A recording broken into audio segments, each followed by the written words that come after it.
अगर आप बाइबिल की पहली आयत को पढ़ें तो उसमें लिखा है कि आदि में परमेश्वर ने आकाश और पृथ्वी की सृष्टि की।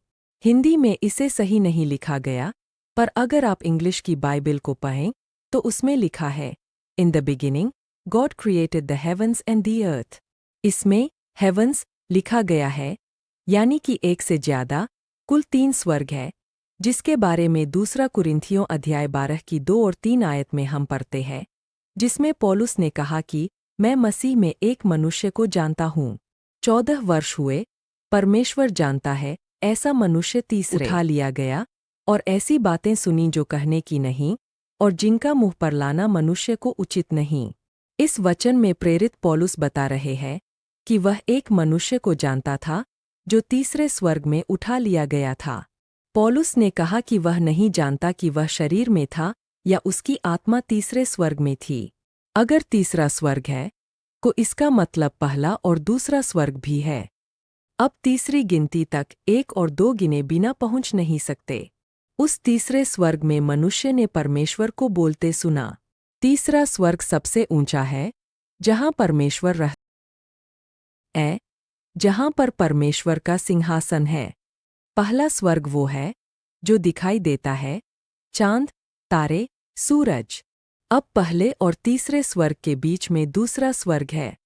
भविष्यवक्ता डैनियल की पुस्तक साबित करती है कि धरती और तीसरे स्वर्ग के बीच स्वर्ग है, जो शैतान के दूतों से भरा है।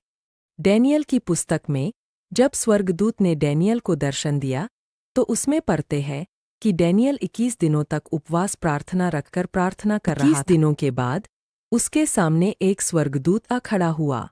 दूत ने डैनियल से कहा, डैनियल, मत डर, कि पहले ही दिन को जब तूने समझने बुझने के लिए मन लगाया और अपने परमेश्वर के समाने अपने आप को दीन किया, तब तेरे वचनों के कारण मैं आ गया।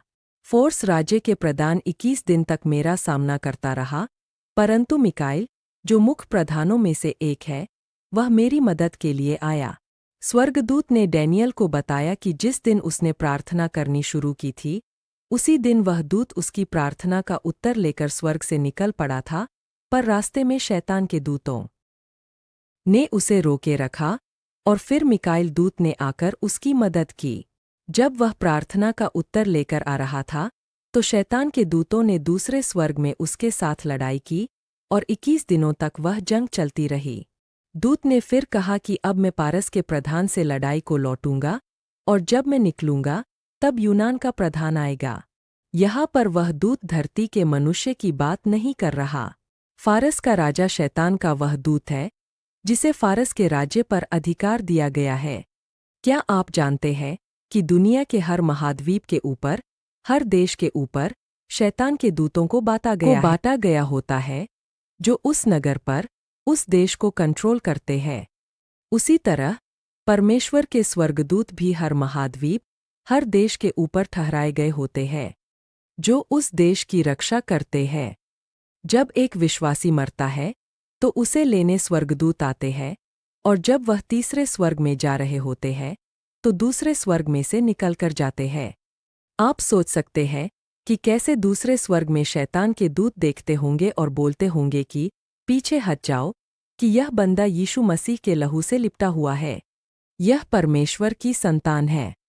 भजन साहित्य में लिखा है कि परमेश्वर अपने दूतों को आज्ञा देगा कि जहाँ कहीं तू जाए वो तेरी रक्षा करें। यहाँ पर परमेश्वर एक दूत को नहीं कहा, बल्कि दूतों से कहा कि आपकी रक्षा करें। डैनियल की प्रार्थना के कारण दूत स्वर्ग से भेजा गया। हर एक विश्वासी को कम से कम 2 स्वर्गदूत दिए जाते हैं, जो उसके साथ रहते हैं, उसकी रक्षा करते हैं। बाइबिल बताती है कि एक स्वर्गदूत ने असुरी सेना के 1,85,000 सैनिक को मार गिराया था। तो 2 स्वर्गदूत कितने लाख को मारने की समर्थ रखते हैं? जरा सोचिए, कितना प्यार परमेश्वर हमसे करता है। स्वर्गदूत तभी उतर लेकर आते हैं जब हम परमेश्वर के साथ सहभागिता में बने रहते हैं। अगर डैनियल प्रार्थना ना करता तो दूत ना आता। डैनियल की प्रार्थना पहले दिन ही सुन ली गई थी।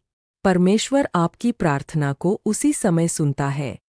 बाइबिल में लिखा है कि जिसने कान को बनाया, क्या वह खुद सुन नहीं सकता? आपकी प्रार्थना, आपकी उपवास प्रार्थना, स्वर्ग में हलचल मचाती है। जब आप प्रार्थना करने बैठते हैं तो दूत तैयार हो जाते हैं आपके उत्तर को लेकर आने के लिए। परमेश्वर में बने रहें और उपवास प्रार्थना करना ना छोड़ें।